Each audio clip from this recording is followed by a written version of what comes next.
ஒரு கம்பீரம், உங்க வாய் ஒரு நகைப்பினால நிறைஞ்சிருக்கணும். என்ன தெரியுமா?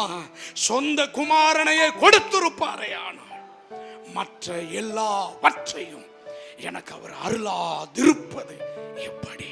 இந்த பிசாசின் பிடியிலிருந்து என்னை விடுதலையாக்காமல் இருப்பது எப்படி? இந்த கடன் பிரச்சனையிலிருந்து என்னை விடுதலையாக்காமல் விடுவது எப்படி? இந்த அசுத்த ஆவியின் போராட்டத்தில் இருந்து என்னை விடுதலையாக்காமல் இருப்பது எப்படி?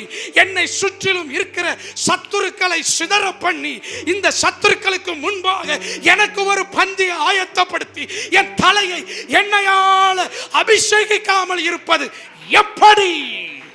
தீங்கு நாளில் கூடார மறைவின் ஒளிவிலே மறைத்து வைத்து கண்மலையின் மேல் என்னை உயர்த்தாமல் இருப்பது எப்படி? செய்வாரா செய்ய மாட்டாரா? செய்வார்.